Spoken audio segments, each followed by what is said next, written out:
because we're going to take a look. We all hear about the war crimes. So we are going to find out why Germany's elite SS troops were so terrified of the Canadians. Let's do some war crimes. Dawn on June 6, 1944, Juno Beach, Normandy. The waves of the English Channel are stained with blood. German machine gun nests are methodically mowing down the ranks of the Allies. Artillery turns sand into a mess of metal and flesh. Soldiers come out of the landing craft and immediately fall under heavy fire. But one group does not fall. They're moving forward, through machine gun fire, through the minefields, through the barbed wire. They don't stop when their comrades are dying nearby. They don't back down when logic screams this is suicide. They're just walking. By the end of the day, they had advanced further than any other unit on the entire Normandy coast, more than 10 kilometers deep into enemy territory. Panicked German commanders relayed reports. The Canadians have broken through. It's impossible to stop. They weren't just soldiers. They were Canadian attack aircraft, stormtroopers, as the Germans themselves called them. It's the same word they used to call their elite shock troops in the First World War. But now it was the nickname of their enemies. The birth of a legend, D-Day at Juno Beach. When the landing craft ramps landed off Juno Beach on June 6, 1944, the 3rd Canadian Infantry Division faced hell. The German 716th Infantry Division turned the coast into a perfectly planned killing zone. Pillboxes made of reinforced concrete, overlapping firing sectors, minefields, anti-tank barriers, barbed wire underwater and on shore. The first waves of Canadians suffered terrible losses. Entire platoons were destroyed before they could reach the shore. The officers died one by one. The connection is broken. By all military standards, the attack should have failed. When the company commander fell, the sergeant took command. When the sergeant, corporal died.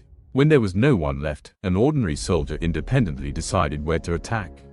No one was waiting for orders. No one looked back at the headquarters. They just saw a German pillbox and went to destroy those who were sitting in it. The Canadian They literally just said, fuck it, bad guy died, let's fucking ball. Regiment, the Royal Winnipeg Rifles, lost half of its personnel in the first hour. But the second half didn't stop. They broke through the coastal defenses, bypassed the fortifications from the flanks, threw grenades at the pillboxes, and shot the garrisons at point-blank range. By noon, they were 4 kilometers from the shore. By 10 o'clock in the evening, it was the deepest breakthrough of D-Day. Americans in Omaha are stuck on the beach. The British advanced several kilometers on the Golden Sword. The Canadians went the furthest on Juno and joined up with the British paratroopers, who were supposed to meet them only the next day. The German command was in shock. One of the Wehrmacht officers wrote in his diary, "The Canadians are attacking like mad. They don't back down. They don't give up. Killing them is the only way to stop them." Stormtroopers. The word stormtroopers had a special meaning in the German military lexicon. In the First World War, this was the name given to the elite shock troops of the Kaiser's army. Sturmtruppen. They were the first to use infiltration tactics. Small mobile groups armed with automatic weapons, grenades and flamethrowers broke through the front line, wreaked havoc behind enemy lines, and destroyed command posts and artillery. The stormtroopers acted quickly, brutally and without hesitation. They didn't take prisoners in battle. There was no time. They weren't waiting for reinforcements. There wasn't time. They relied on initiative, speed, and absolute determination. When German officers in World War II started calling Canadians stormtroopers, it wasn't a metaphor. That was an accurate tactical description. That's how the Canadians fought. But where did soldiers from a peaceful country, where there was not even a law? See, I kind of wonder, this is kind of lateral, I kind of wonder because this didn't exist back then. I wonder if the war had happened just a few decades later and we saw this coming out of the Canadian troops, would they have been called Wolverines? Because let's be real here, the way the Canadians are just like ripping through everything with kind of a, shall we say, berserker fury of bad guy, see bad guy, make bad guy go away. I kind of have to wonder if World War II had occurred just a couple decades later, would they have started calling them the Wolverines? Large regular army before the war get such a tactical culture. The key to understanding Canadian stormtroopers is their combat experience before Normandy. While American and British troops were preparing to land in France, the Canadians had been fighting in Italy for a year. In July 1943, the 1st Canadian Division landed in Sicily. They got into a meat grinder. The Italian campaign was the most brutal and bloody for the Allies in the West. Mountainous terrain, every height is a fortress. Each village is a defense hub. The Germans turned Italy into an endless series of defensive lines, each requiring a frontal attack head-on. Canadians have learned how to fight in the most difficult conditions. They stormed fortified positions under fire. They took heights in bayonet attacks. We fought in the ruins of cities where every house is a fortress, every window is a machine gun nest. They learned how to operate in small groups, without constant communication with the headquarters. We have learned to make decisions on the spot based on the situation, not on orders. We learned how. And something to also remember with Canadians. Unlike in the US, Canada does not have that, especially back then during the 1930s, 1940s, when these soldiers grew up. Canada did not have a lot of major metropolitan areas. Canada, by and large, was a mass of very rural towns. The like a big chunk of the Canadian population lived rurally. They lived in the wilderness. They hunted, they fished. That was very common. They didn't have a lot of industry in, outside of like the major metropolitan areas, like say Toronto or Ottawa or Montreal. They were just like, they were very rustic in nature. So Canadians knew how to hunt. They knew how to work in nature. They knew how to be stealthy, because if they weren't stealthy, they couldn't catch their dinner. And so like going into like these open wilderness areas and just working their way through it, like they're used to this. This is the kind of environment that they grew up in. It probably threw them off a little more going into the major cities versus working in open country. So that's one thing to consider with the Canadians. Like the one you've got like with World War I, they were incredibly brutal in World War I. We know about that. We know about the throwing during like the cold winter months, they would throw food to the enemy, and the enemy would get it, and then the next thing they would throw would be grenades, and et cetera, et cetera. Like, they took that, but they're still, even in the 1930s, 1940s, they were still living in very rustic environments. And so you take that brutality that they learned in World War I and now apply it in World War II, where you have better weaponry and a much more target-rich environment. To improvise, use captured weapons, outflank the enemy, and attack at night. And they learned the main thing: hesitation kills. There are two types of soldiers in war: the dead. Yeah, that reminds me of another thing. He said they would do night attacks, which makes sense, because especially in the more northern parts of Canada, there was more nighttime than daytime in the northern parts of Canada. So Canadians know how to operate at night. Like when you start getting like somewhat north of Toronto, especially during the winter months, like the sun's going down at like 3 or 4 in the afternoon. Like by 3 or 4 in the afternoon, it's nighttime. And especially in the winter months, it's fucking cold, but they still gotta be out there. They still gotta be out there. They still gotta be hunting for their dinner. They still gotta be living off the land.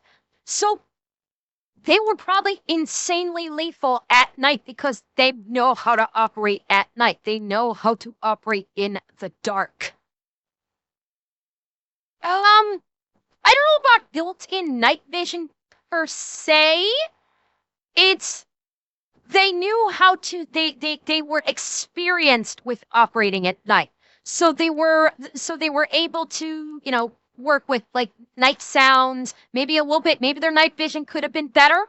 Like maybe entirely possible that their night vision may have been a little bit better than the average soldiers that came from, south of the border.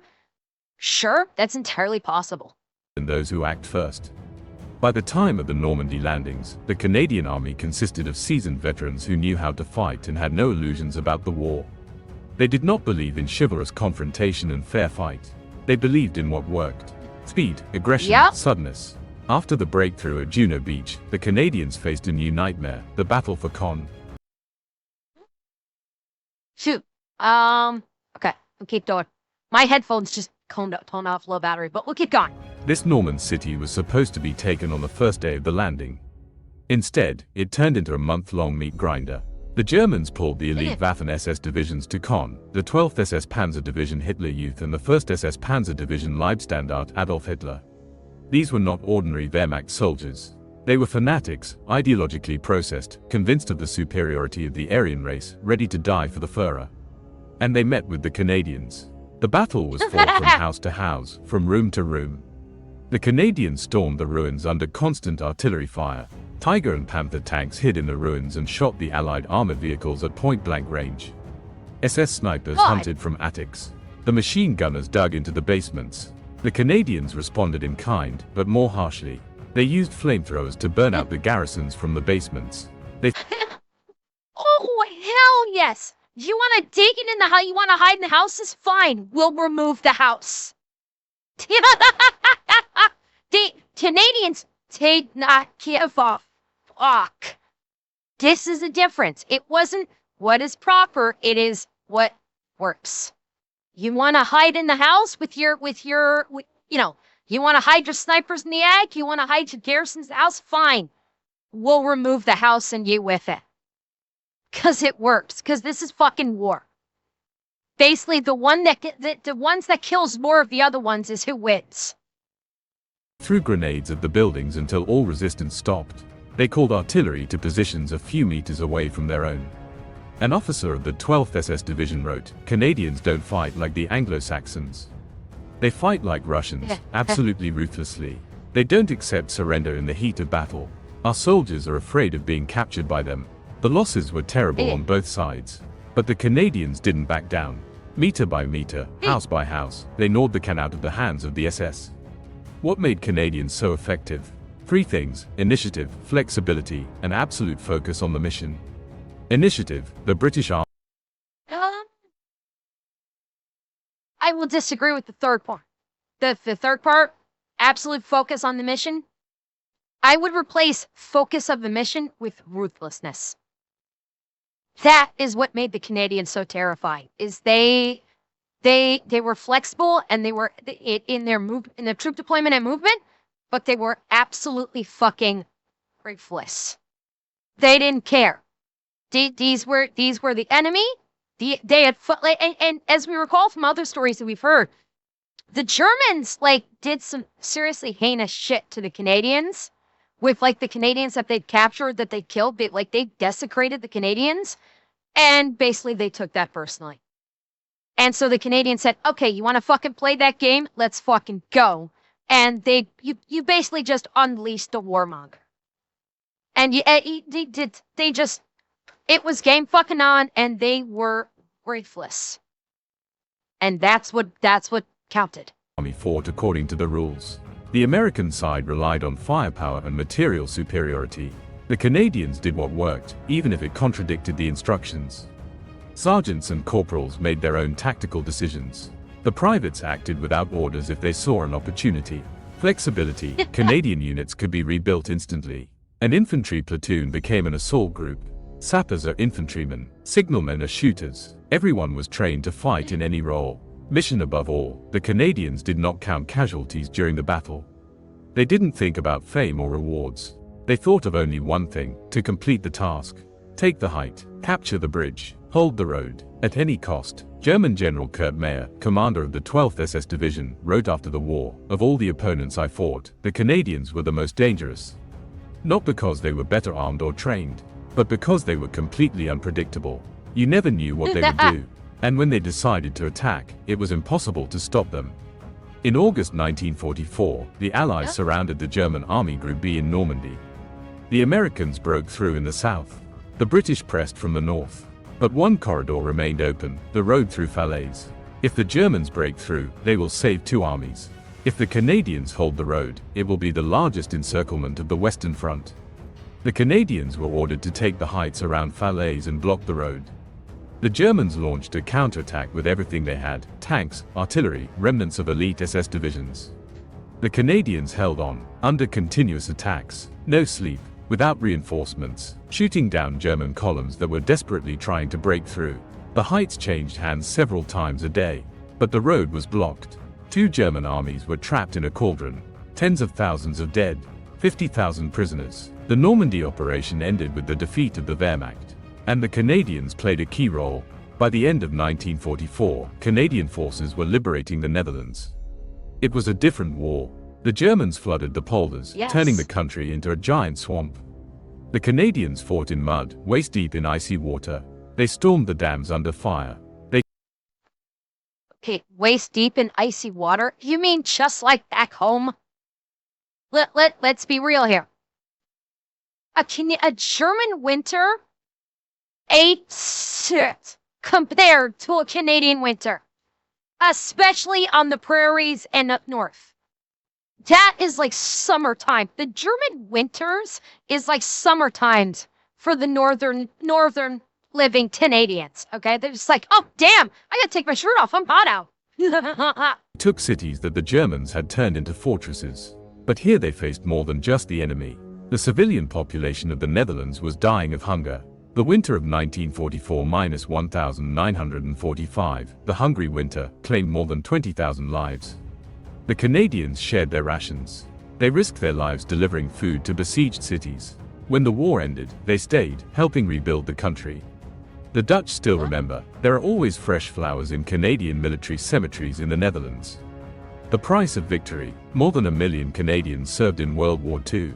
From a country with a population of 11 million people, every 11th, more than 45,000 died. More than 55,000 were injured. Thousands returned with contusions, mental injuries, and mutilated bodies and souls.